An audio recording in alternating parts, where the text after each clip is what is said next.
اعوذ باللہ من الشیطان اللعین الرجیم بسم اللہ الرحمن الرحیم اللہم عجل لولیک الفرج والعافیت والنصر وجعلنا من خیر اعوانہ وانصارہ وشیعاتہ ومحبیہ۔ عزیزان محترم، آج رسول خدا صلی اللہ علیہ وآلہ وسلم کی مبعث کا دن ہے۔ خداوند متعال انشاءاللہ آج کا دن آپ تمام مسلمانوں کے لیے باعث برکت قرار دے۔ آپ تمام مسلمانوں کو، بالخصوص مؤمنین کرام کو، رسول خدا صلی اللہ علیہ وآلہ وسلم کی بعثت کی مناسبت سے بہت بہت مبارکباد پیش کرتے ہیں۔ آج نہایت ہی بابرکت دن ہے اور پاکستان میں انتخابات کا دن بھی ہے۔ ووٹ ڈالنا در واقع ایک باشعور انسان کی علامت ہے، اور ایک باشعور انسان ووٹ ڈال کر اپنے مستقبل کا خود فیصلہ کرتا ہے اور اپنی تقدیر کا، اپنے ملک کی قسمت کا خود فیصلہ لکھتا ہے۔ لہٰذا یقیناً آج کا دن جو نہایت ہی بابرکت دن ہے مبعث کی مناسبت سے، اور آج کا دن پاکستان کے اندر انتخابات کے جو ساتھ ایک اس کا ملاپ ہوا ہے، اس کے باعث یہ دعا کی جا سکتی ہے کہ خداوند متعال آج کے اس بابرکت دن کی برکت سے پاکستان کو ترقی عطا فرمائے، اور کل کا دن جو جمعۃ المبارک ہے، حضرت صاحب العصر، صاحب الامر، صاحب الزمان اجل اللہ تعالی فرجہ الشریف سے متعلق ہے، تو امید کی جاتی ہے اور دعا کی جاتی ہے کہ خداوند متعال پاکستان کو سربلندی، سرفرازی عطا فرمائے اور اسلامی تعلیمات پر عمل پیرا ایک ایسا اسلامی ملک قرار دے کہ جو اسلام اور مسلمین کی سربلندی کا باعث بنے۔ لہٰذا تمام مسلمانوں سے یہ گزارش ہے، یہ درخواست ہے کہ وہ اپنی تقدیر کا فیصلہ کرنے کے لیے اپنے باشعور ہونے کی علامت کے طور پر جا کر اپنا ووٹ استعمال کریں۔ عزیزان محترم، مرحوم شیخ صدوق رحمۃ اللہ علیہ کے حالات زندگی ہم آپ کی خدمت میں بیان کر رہے تھے۔ مرحوم کے حالات زندگی کو بیان کرنے کے بعد ان کی نہایت گراں بہا بیش قیمت کتابوں کا آپ کی خدمت میں تعارف کروا رہے تھے۔ انہی کتابوں میں سے آج چونکہ شیخ صدوق رحمۃ اللہ علیہ کے حالات زندگی کی آج 14ویں قسط ہم آپ کی خدمت میں لے کر آئے ہیں، اور 14 کا عدد شیعیان حیدر کرار کے نزدیک ایک نہایت ہی بابرکت اور مبارک عدد ہے۔ لہٰذا آج کے دن ہماری یہ کوشش ہے کہ شیخ صدوق کی 5 کتابوں کا تعارف کروا کر آج کی اس گفتگو کو پایۂ تکمیل تک پہنچایا جائے، اور کل سے انشاءاللہ مرحوم قلینی کے حالات زندگی کو آپ کی خدمت میں بیان کریں گے، محمد بن یعقوب قلینی۔ لہٰذا 5 کتابوں کا آپ کی خدمت میں تعارف کروا رہا ہوں۔ یوں تو شیخ صدوق کے آثار اور کتابیں نہایت ہی گراں قدر آثار ہیں، نہایت ہی گراں قدر کتابیں ہیں۔ تمام کتابوں کا تعارف اگر ہم کروانا شروع کر دیں تو بہت ہی ایک طولانی یہ فہرست بن جائے گی، لیکن ہم نے کوشش کی کہ وہ نہایت ہی ممتاز اور نہایت ہی گراں قدر آثار جن کا تعارف کروانا ضروری ہے، جس کا آپ مطالعہ کر سکتے ہیں، جن کی طرف رجوع کر سکتے ہیں، صرف ان آثار کو بیان کریں۔ بیان ہوا شیخ صدوق کے آثار میں ایک نہایت ہی اہم اور ممتاز اثر مدینۃ العلم ہے کہ جو نابود ہو چکی، یعنی شیخ بہائی رحمۃ اللہ علیہ کے والد نے اس کتاب کا مطالعہ کیا، اور وہ اس کتاب کو کتب خمسہ میں سے دوسری کتاب کے طور پر شمار کرتے تھے اور پہچانتے تھے مرحوم قلینی کی کتاب کافی کے بعد۔ لیکن یہ کتاب نابود ہو گئی تو شیخ صدوق کا جو ممتاز ترین اثر باقی بچتا تھا وہ من لا یحضرہ الفقیہ تھا، جسے باقاعدہ کتب اربعہ کی زینت ملی۔ ہم آپ کی خدمت میں جس کتاب کا تعارف آج کروانا چاہ رہے ہیں، پہلی کتاب وہ ہے معانی الاخبار۔ شیخ صدوق رحمۃ اللہ علیہ نے کتاب التوحید تحریر کی، اس کے بعد علل الشرائع والاحکام تحریر کی، اور پھر اس کے بعد شیخ صدوق رحمۃ اللہ علیہ نے معانی الاخبار نامی کتاب کو تحریر کیا۔ در واقع اس گراں بہا بیش قیمت کتاب میں رسول خدا صلی اللہ علیہ وآلہ وسلم اور حضرات ائمہ معصومین علیہم الصلاۃ والسلام کی وہ روایات کو جو در واقع مشکل روایات ہیں یا نامفہوم روایات ہیں، ان روایات کو شیخ صدوق رحمۃ اللہ علیہ نے دوسری روایات کی روشنی میں در واقع انہیں بیان کرنے کی کوشش کی ہے۔ یوں کہا جا سکتا ہے کہ جیسے قرآن مجید میں متشابہات اور محکمات ہیں اور متشابہات کو سمجھنے کے لیے انسان محکمات کی طرف رجوع کرتا ہے، ایسے ہی کلام معصوم علیہ الصلاۃ والسلام میں متشابہات اور محکمات موجود ہیں، اور متشابہات کو سمجھنے کے لیے انسان محکمات کی طرف رجوع کرتا ہے۔ اور در واقع فہم الحدیث، جسے علمی اصطلاح میں فقہ الحدیث بھی کہا جائے، یہ نہایت ہی اہم موضوع ہے۔ حضرت سید الاوصیاء امیر المؤمنین علی ابن ابی طالب علیہ آلاف و تحیّت و ثنا سے روایت بھی نقل ہوئی ہے کہ آپ ارشاد فرماتے ہیں، علیکم بالدرایات لا بالروایات، یعنی تمہارے لیے فہم روایت یہ نقل روایت سے زیادہ اہمیت کا حامل ہے۔ لہٰذا شیخ صدوق رحمۃ اللہ علیہ نے فقہ الحدیث کے اعتبار سے احادیث کے معنی اور مفہوم کی وضاحت کے لیے اس کتاب کو تحریر کیا، تاکہ وہ روایات جو غامض اور پیچیدہ روایات ہیں انہیں فقہ الحدیث کے اعتبار سے، یعنی ان کے معنی اور مفہوم کے اعتبار سے ان کی تشریح کی جائے، ان کی وضاحت کی جائے۔ پس در واقع یہ کتاب ایک نہایت ہی اہم کتاب ہے، ایک جلد پر مشتمل یہ کتاب ہے، لیکن اس کتاب میں 500 کے قریب قرآنی اصطلاحات کو، روائی اصطلاحات کو، فقہی اصطلاحات کو، کلامی اصطلاحات کو شیخ صدوق رحمۃ اللہ علیہ نے بیان کیا ہے۔ در واقع اس کتاب میں 316 روایات کو مرحوم شیخ صدوق نے اپنے والد بزرگوار علی بن حسین بن موسیٰ قمی، جو ابن بابویہ کے نام سے مشہور ہیں، ان سے 316 روایات کو نقل کیا ہے۔ یعنی در واقع شیخ صدوق نے کوشش کی ہے کہ اس کتاب معانی الاخبار میں روایات کو در واقع خود راویوں سے اخذ کریں کہ جنہوں نے ان روایات کو اپنے سے پہلے روات سے نقل کیا ہے، اور سب سے بہترین راوی شیخ صدوق کے خود کے والد ابن بابویہ قمی ہیں۔ لہٰذا شیخ صدوق نے 316 روایات اپنے والد بزرگوار سے نقل کی ہیں، اور 115 روایات شیخ صدوق نے اپنے استاد محمد بن حسن بن احمد بن ولید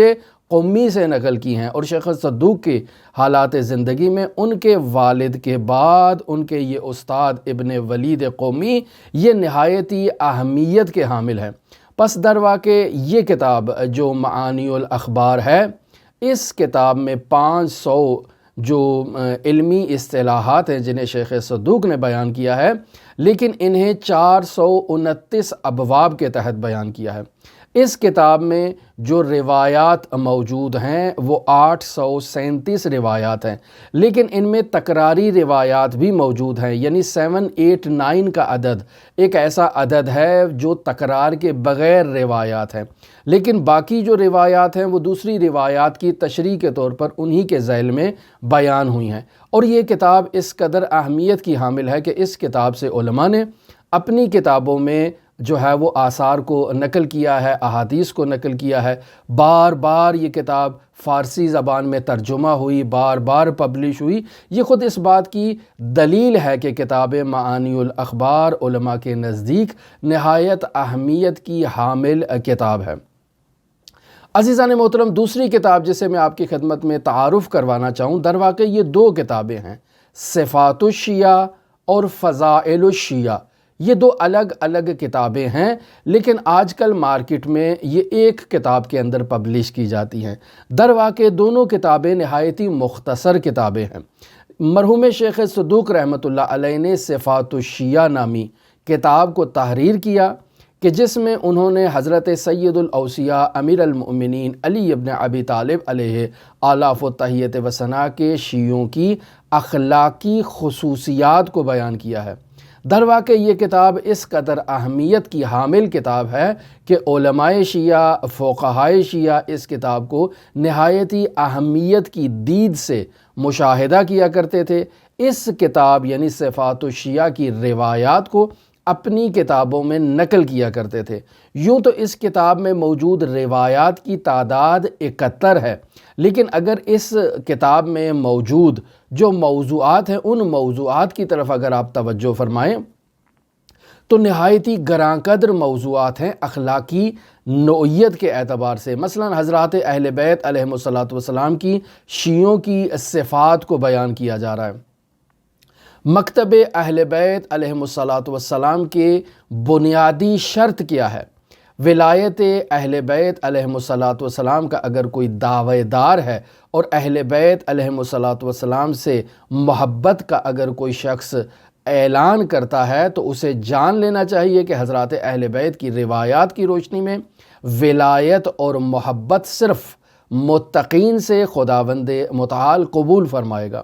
پھر اس کتاب میں نیک افراد اور بد کردار افراد کے ساتھ جو نشست و برخاست ہے، جو ان کے ساتھ ہم نشینی ہے، اس کی جو آثار ہیں نیک افراد کے ساتھ ہم نشینی کے پازیٹیو آثار اور برے افراد کے ساتھ ہم نشینی کے جو نیگیٹو آثار ہیں وہ اس کتاب میں روایت کی روشنی میں بیان کیے ہیں۔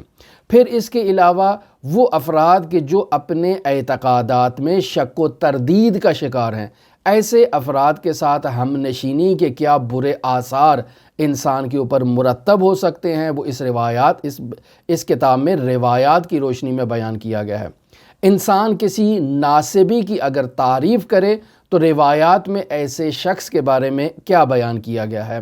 در واقع شیعیان حیدر کرار کا ایک دوسرے سے رابطہ قائم ہونا اور رابطہ برقرار رکھنا، اس کی روایات اہل بیت میں کیا جو اہمیت ہے اس کو بیان کیا گیا ہے۔ پھر اس کے علاوہ اخلاص کی کیا حدود ہیں، اس کتاب میں روایات کی صورت میں بیان کیا گیا ہے۔ عصر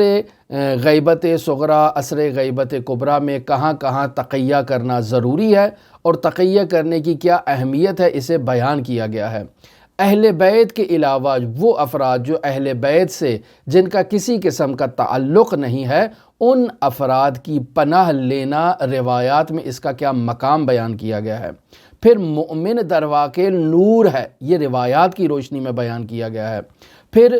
دشمنوں سے جو اہل بیت علیہم السلام کے دشمن ہیں، ان دشمنوں سے شیعوں کی جو دشمنی ہے اس کے بارے میں بیان کیا گیا ہے۔ پھر انسان اگر خلوص دل کے ساتھ، صدق دل کے ساتھ اگر لا الہ الا اللہ کہتا ہے تو اس کا انسان کے وجود پر کیا اثر پڑتا ہے، اسے روایات کی روشنی میں بیان کیا گیا ہے۔ پھر بیان کیا گیا ہے کہ شیعہ اہل بیت کبھی خونخوار نہیں ہو سکتا، اور بیان کیا گیا کہ اگر کوئی اللہ سے دوستی کرتا ہے تو اس کا کیا اثر ہے، اگر کوئی اللہ سے دشمنی کرتا ہے تو اس کی کیا تاثیر ہے۔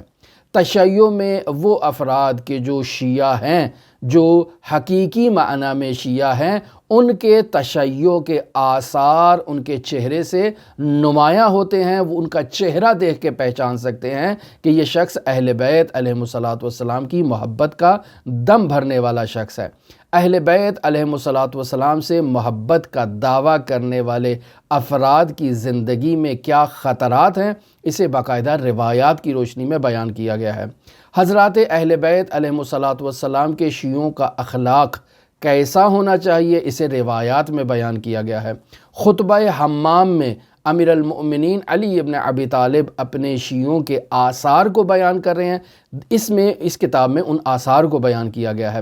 اللہ کے جو دوست ہیں ان دوستوں کی جو خصوصیات ہیں اور جو اللہ کے دشمن ہیں ان کی جو خصوصیات ہیں اسے روایات کی روشنی میں بیان کیا گیا ہے۔ شیعوں سے در واقع دوری کرنا، یہ صرف شیعہ سے دوری کرنا نہیں ہے بلکہ اہل بیت علیہم السلام سے دوری کرنے کا مصداق ہے، اسے روایات کی روشنی میں بیان کیا گیا ہے۔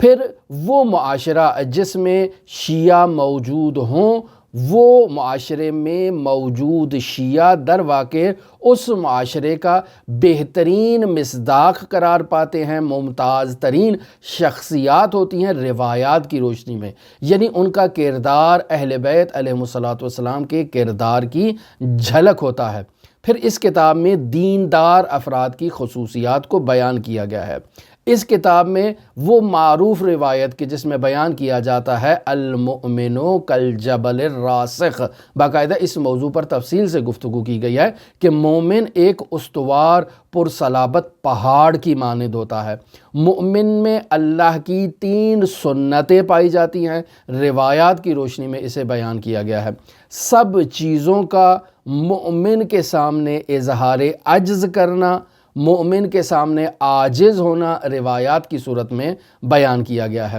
پھر اس کتاب میں روایات کی صورت میں بیان کیا گیا ہے کہ بخل، حسد اور حرص یہ 3 برائیاں ایسی ہیں جو ایمان کے ساتھ ہرگز جمع نہیں ہو سکتی ہیں۔ پھر اس روایات میں معراج کے بارے میں بیان کیا گیا ہے کہ شیعہ اہل بیت معراج کا انکار نہیں کرتا ہے، چونکہ جو شخص معراج کا انکار کرتا ہے وہ در واقع رسول خدا صلی اللہ علیہ وآلہ وسلم کا انکار کر رہا ہے۔ پھر اس صفات شیعہ نامی کتاب میں در واقع پہلی روایت جو مرحوم شیخ صدوق نقل کر رہے ہیں وہ حضرت امام جعفر صادق علیہ السلام کی روایت ہے کہ اس روایت میں امام جعفر صادق علیہ السلام مؤمن میں ورع کو بیان کر رہے ہیں۔ عزیزان محترم، ایک ہے تقوی، ایک ہے ورع۔ تقوی کا معیار نیچے ہے، ورع کا معیار اس سے بلند ہے۔ تقوی میں انسان واجبات پر عمل کرتا ہے، محرمات کو ترک کرتا ہے، لیکن ورع میں انسان کی سٹیج تھوڑا اوپر چلی جاتی ہے اور انسان مشتبہات سے بھی دوری اختیار کرتا ہے۔ انسان جو ہے وہ ورع میں ایک نہایت ہی خاص قسم کا متقی انسان ہوتا ہے۔ پھر مومن کے لیے تاکید کی گئی ہے کہ مومن صاحب اجتہاد ہوتا ہے، مومن مجتہد ہوتا ہے، جد و جہد کرنے والا ہوتا ہے، مومن وفادار ہوتا ہے، مومن امانت دار ہوتا ہے، مومن زاہد ہوتا ہے، یعنی اپنے دل میں اور اپنے عمل میں اس کے دنیا کی رغبت جو ہے وہ موجود نہیں ہوتی ہے۔ مومن اپنے قلب میں بھی غیر اللہ سے دوری کرتا ہے، اپنے عمل سے بھی اس بات کا اظہار کرتا ہے کہ وہ غیر اللہ کی عبادت نہیں کر رہا، غیر اللہ کا جو ہے وہ اس طرح سے فریفتہ نہیں ہے۔ پھر اس روایت میں جو ہے وہ مومن کی عبادات کی طرف اشارہ کیا گیا ہے کہ مومن تمام واجب نمازوں کو، تمام مستحب نمازوں کو ادا کرتا ہے، مومن در واقع تہجد گزار ہوتا ہے، مومن در واقع روزہ دار ہوتا ہے، مومن گناہوں سے دوری کرتا ہے۔ لہٰذا اس روایت میں جو پہلی روایت ہے اس میں مومن کی نہایتی گراں قدر اخلاقی خصوصیات کو بیان کیا گیا ہے کہ اگر کسی مومن میں یہ گراں قدر خصوصیات پائی جائیں تو مومن در واقع اللہ تبارک و تعالی کا عارف ہو جاتا ہے۔ پھر اسی کتاب میں جو روایت 71 نمبر یعنی آخری روایت جو بیان کی گئی ہے اس روایت میں در واقع حقیقی مومن کی بعض خصوصیات کو بیان کیا گیا ہے۔ مثلا حقیقی مومن وہ ہے کہ جو اللہ کی توحید کا اقرار کرنے والا موحد ہوتا ہے، اور یہ جو موحد اللہ کی توحید کا اقرار کر رہا ہے اس کے وجود کے ذرے ذرے سے اللہ کی توحید کی جھلک نمایاں ہوتی ہے۔ در واقع ایسا مومن فریاد گر توحید ہوتا ہے، یعنی توحید کا پرچار کرنے والا ہوتا ہے۔ ایسا مومن اللہ تبارک و تعالی کی کو تشبیہ قرار دینے سے منزہ ہوتا ہے، اللہ کی صفات کو، اللہ کی قضاء و قدر کو اعتراف کرتا ہے، دل سے ان پر اعتقاد رکھتا ہے۔ ایسا مومن در واقع رسول خدا صلی اللہ علیہ وآلہ وسلم کی رسالت کی گواہی دیتا ہے، رسول خدا صلی اللہ علیہ وآلہ وسلم کے خلیفہ بلا فصل امیر المؤمنین علی ابن ابی طالب علیہ آلاف و تحیت و ثنا کی وصایت، خلافت اور امامت کا معتقد ہوتا ہے، اور نہ صرف امیر المؤمنین بلکہ امیر المؤمنین کے 11 بیٹوں کی امامت کا بھی قائل ہوتا ہے، اعتقاد رکھتا ہے۔ اور صرف اعتقاد نہیں رکھتا بلکہ ایسا مومن رسول خدا کا چاہنے والا ہوتا ہے، ائمہ معصومین علیہ السلام کا چاہنے والا ہوتا ہے، ان کے دوستوں کے ساتھ دوستی رکھنے والا ہوتا ہے۔ مومن در واقع وہ شخص ہوتا ہے جو معاد کا، قیامت کا اقرار کرتا ہے، قیامت کے دن کی ہولناکیوں کا اقرار کرتا ہے، قیامت کی منازل کا اقرار کرتا ہے۔ پس عزیزان محترم، صفات الشیعہ نہایت ہی اہم کتاب ہے، اور اس کتاب کا مطالعہ کرنا اخلاقی اعتبار سے ہر مومن کی ذمہ داری ہے کہ وہ ان احادیث کا مطالعہ کرے اور ان احادیث کو اپنے وجود میں ڈھالنے کی کوشش کرے۔ پھر اس کے بعد جو کتاب جس کو تعارف کروایا جائے وہ ہے فضائل الشیعہ۔ آج کل کے دور میں بتایا کہ یہ کتاب صفات الشیعہ کے ساتھ پبلش کی جاتی ہے، لیکن قدیم الایام میں یہ دو الگ الگ کتابیں، مختصر کتابیں موجود ہوا کرتی تھیں۔ مومن انہیں جو ہے وہ مطالعہ کیا کرتے تھے، ان کے باقاعدہ نسخے تیار کیا کرتے تھے۔ محدث نوری نے باقاعدہ خود اپنے قلم سے صفات الشیعہ اور فضائل الشیعہ کو تحریر کیا، اپنے لیے تحریر کیا تاکہ وہ ان سے استفادہ کریں، فیضیاب ہوں۔ یعنی جہاں ان کتابوں کی روایات کو علماء اپنی کتابوں کی زینت بخشتے تھے، وہاں انہیں خود عمل کرنے کے لیے اپنے لیے جو ہے وہ انہیں نوٹ کر کے رکھا کرتے تھے۔ پس فضائل الشیعہ میں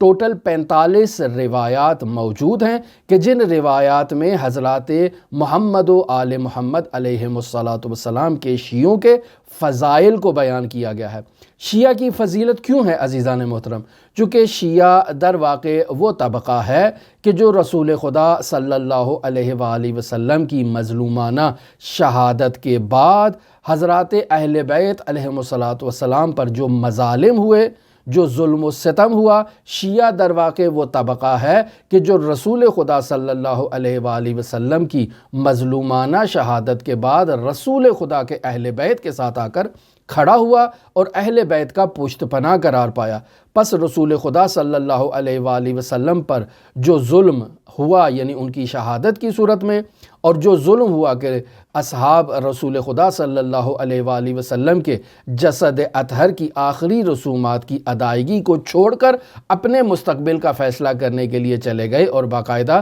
رسول خدا نے جو امت کے مستقبل کا فیصلہ کر رکھا تھا اس فیصلے کو پس پشت ڈال دیا اور اپنے لیے خود سے اپنی تقدیر کا فیصلہ کرنے کے لیے جو ہے وہ اجتماع کیا۔ یہ در واقع پہلا ظلم۔ اس کے بعد حضرت صدیقہ طاہرہ فاطمہ زہرا سلام اللہ علیہا کے باب تطہیر کی بے حرمتی کرنا، وہ دروازہ جس پہ رسول خدا صلی اللہ علیہ وآلہ وسلم 7 مہینے سے زائد عرصہ باقاعدہ آ کر انما یرید اللہ لیذھب عنکم الرجس اہل البیت ویطہرکم تطہیرا کی تلاوت کیا کرتے تھے، اس دروازے کی بے حرمتی کرنا، حضرت محسن کو شہید کرنا، حضرت علی ابن ابی طالب علیہ الاف و تحیت وثنا کی گردن میں رسی ڈالنا، یہ در واقع وہ مظالم ہیں کہ اہل بیت علیہم السلام کے حقیقی چاہنے والے رسول خدا صلی اللہ علیہ وآلہ وسلم کے ساتھ کھڑے ہو گئے اور رسول خدا کے اہل بیت کے ساتھ کھڑے ہو گئے، اور جن لوگوں نے رسول خدا اور ان کے اہل بیت کے ساتھ زیادتی کی، ان لوگوں کا انکار کیا، اس زیادتی کا انکار کیا۔ اس وجہ سے شیعوں کو رافضی کہا جاتا ہے۔ رافض یعنی رفض کرنا، یعنی رد کرنا، یعنی انکار کرنا، یعنی سقیفہ میں طے شدہ فیصلے کا انکار کرنا، اور اللہ کے رسول کی بات کو ماننا کہ اللہ نے اپنے حبیب کے ذریعے سے امت کی تقدیر کا فیصلہ کر دیا ہے اور اعلان کر دیا ہے کہ من کنت مولاہ فہذا علی مولا۔ تو رسول خدا جب اپنی وصایت کا، جانشینی کا، خلافت کا اعلان کر چکے ہیں اور اللہ کے حکم پر اعلان کر چکے ہیں، تو امت کو اس قسم کا کوئی حق حاصل نہیں ہے۔ لہٰذا امت کے خلاف جن لوگوں نے امت کے فیصلے کو رد کرتے ہوئے اللہ کے فیصلے کو ایکسیپٹ کیا، ایسے افراد کو تاریخ میں رافضی کہا جاتا ہے۔ لہٰذا اس رفض کے جرم میں ان کے اوپر بہت بڑے تاریخ میں مظالم ڈھائے گئے، اور انہی مظالم کی پاداش میں باقاعدہ انہیں جو ہے وہ پابند سلاسل کیا گیا، انہیں بے دردی کے ساتھ شہید کیا گیا۔ اس پہ فراوان تاریخی شواہد، تاریخی کتابیں اس پر موجود ہیں۔ تو پس جن افراد نے ان تمام تر مظالم پر بردباری، صبر و تحمل کا مظاہرہ کیا، رسول خدا اور ان کے اہل بیت کے پشت پناہ رہے، ایسے افراد کے فضائل، کمالات اور مقامات سے متعلق علماء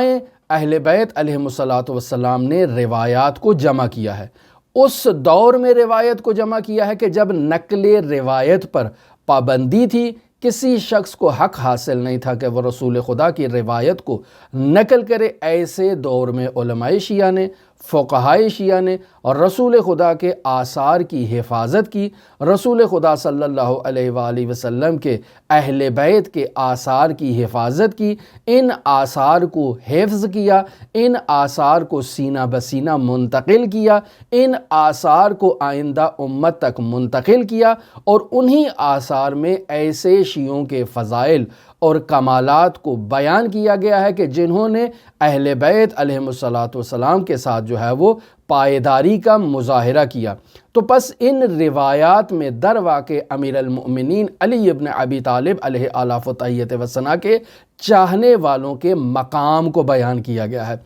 بیان کیا گیا ہے کہ رافضی کسے کہتے ہیں، رافضی کا کیا مقام ہے اللہ تبارک و تعالیٰ کے نزدیک، قیامت کے دن شیعوں کو اللہ تبارک و تعالیٰ کیا مقام عطا کرے گا، شیعہ در واقع جنت کے کس مقام پر فائز ہوں گے، شیعہ کی موت در واقع شہادت کی موت ہوگی، یعنی من مات علی حب آل محمد مات شہیدہ، من مات علی حب آل محمد مات مغفور اللہ۔ پس جو اہل بیت کی محبت میں مارا جاتا ہے وہ شہید ہے، وہ گناہوں سے بخشا شدہ اس دنیا سے رخصت ہوا ہے۔ پھر اس کتاب میں باقاعدہ روایات کی روشنی میں بیان کیا گیا ہے کہ شیعہ اہل بیت کا حج قبول ہے، اہل بیت کے چاہنے والے افراد جنتی ہیں، ان کی جنت کی ضمانت ہے، اور ائمہ در واقع قیامت کے دن شیعوں کی شفاعت کریں گے۔ یہ وہ نہایتی گراں قدر موضوعات ہیں جنہیں روایات کی روشنی میں فضائل الشیعہ نامی کتاب میں بیان کیا گیا ہے، جس میں 45 روایات ہیں۔ پھر اس کے بعد آپ کی خدمت میں جس کتاب کا تعارف کروانا چاہ رہا ہوں وہ کتاب در واقع 2 مختلف موضوعات پر مشتمل ہے، یعنی 2 کتابیں ہیں، لیکن ان کتابوں کو بھی ایک کتاب کی صورت میں آج کل کے زمانے میں پبلش کیا جاتا ہے۔ مثلا کتاب ہے ثواب الاعمال، یہ مستقل ایک کتاب تھی۔ کتاب عقاب الاعمال، یعنی اعمال جو برے ہیں ان برے اعمال پر کیا عذاب ہوگا۔ باقاعدہ یہ 2 مستقل موضوعات تھے اور 2 مستقل کتابیں تھیں، لیکن عرصہ دراز سے انہیں ایک ہی ٹائٹل کے تحت بیان کیا جاتا ہے۔ مرحوم شیخ صدوق رحمۃ اللہ علیہ نے در واقع اس کتاب میں جو ایک جلد پر مشتمل ہے، ایک عظیم الشان دائرۃ المعارف کو شیخ صدوق نے جمع کیا ہے، یعنی رسول خدا صلی اللہ علیہ وآلہ وسلم اور ان کے اہل بیت اطہار کی روایات کی روشنی میں اخلاقی جو فضائل ہیں ان کو بیان کیا گیا ہے، حلال و حرام کو بیان کیا گیا ہے کہ در واقع ایک مؤمن فضائل اخلاقی سے خود کو آراستہ کر کے، حلال الہی سے خود کو آراستہ کر کے، حرام الہی سے اجتناب کر کے کمال کے درجے پر پہنچ سکتا ہے۔ پس نیک اعمال کون سے ہیں، برے اعمال کون سے ہیں، نیک اعمال کی جزا کیا ہے، برے اعمال کی سزا کیا ہے، یہ اس کتاب میں بیان کیا گیا ہے۔ پس اس کتاب میں 391 موضوعات پر 778 روایات کو مرحوم شیخ صدوق رحمۃ اللہ علیہ نے جمع کیا ہے۔ بطور مثال آپ کی خدمت میں عرض کروں، اگر کوئی شخص لا الہ الا اللہ کہتا ہے تو اسے لا الہ الا اللہ کہنے کا کیا ثواب ملے گا؟ اگر کوئی مسجد جاتا ہے تو مسجد جانے کا اسے کیا ثواب ملے گا؟ اگر کوئی شخص تفکر کرتا ہے تو اس فکر کا اسے کیا ثواب ملے گا؟ اللہ کی راہ میں اگر کوئی جہاد کرتا ہے تو اس جہاد کا اسے کیا ثواب ملے گا؟ رسول خدا صلی اللہ علیہ وآلہ وسلم اور ائمہ معصومین علیہم الصلاۃ والسلام کی زیارت کا کیا ثواب ملے گا؟ جھوٹ بولنے کی کیا سزا ہوگی؟ اگر کوئی شخص قرآن مجید کو حفظ کرتا ہے تو اس حفظ کرنے کا اس کو کیا اجر ملے گا؟ اگر کوئی شخص زکوٰۃ ادا نہیں کرتا تو اسے کیا سزا ہونی چاہیے؟ اگر کوئی شخص کسی مؤمن کو تکلیف پہنچاتا ہے تو اسے کیا سزا دی جائے گی؟ اگر کوئی شخص اپنے جو ذوی الارحام ہیں ان سے قطع رحمی کرتا ہے تو اسے کیا سزا دی جائے گی؟ اگر کوئی ظالم حکمران بن جاتا ہے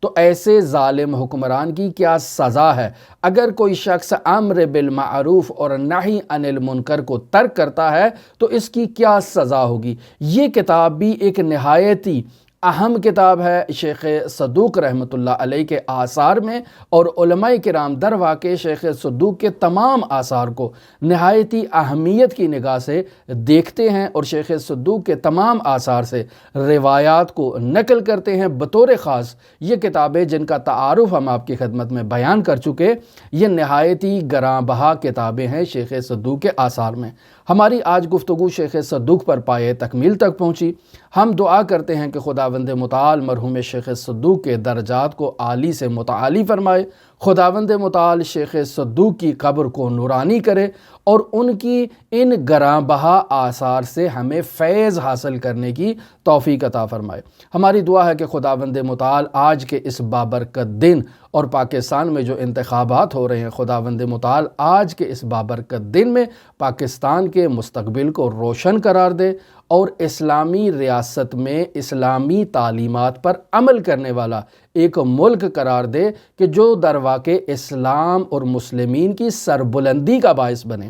ہماری دعا ہے کہ خداوند متعال حضرت صاحب الامر صاحب الزمان کے ظہور میں تعجیل فرمائے، ہمیں ان کے اصحاب و اعوان و انصار میں شمار فرمائے۔ اللہم صلی علی محمد و آل محمد وعجل فرج قائم آل محمد۔